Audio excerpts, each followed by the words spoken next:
დღეს მოვამზადე ჩემეული ვერსიით ჭვიშტარი. რძეში გავხსენი შაქარი და საფუარი, გაცრილ მჭადის ფქვილს დავუმატე მაწონი, კვერცხი, რძეში გახსნილი საფუარი, დავუმატე ცოტა ოდენი ზეთი და კარგად გადავზილე.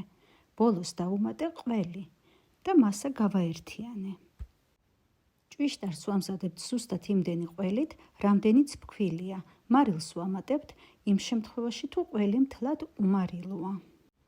დავიწყე ზეთიან ტაფაზე შეწვა ორივე მხრიდან. გამოგვივიდა ხრაშუნა და ოქროსფერი უგემრიელესი ჭვიშტარი. მოამზადეთ და გემრიელად მიირთვით. მე დაგემშვიდობებით შემდეგ გემრიელობამდე.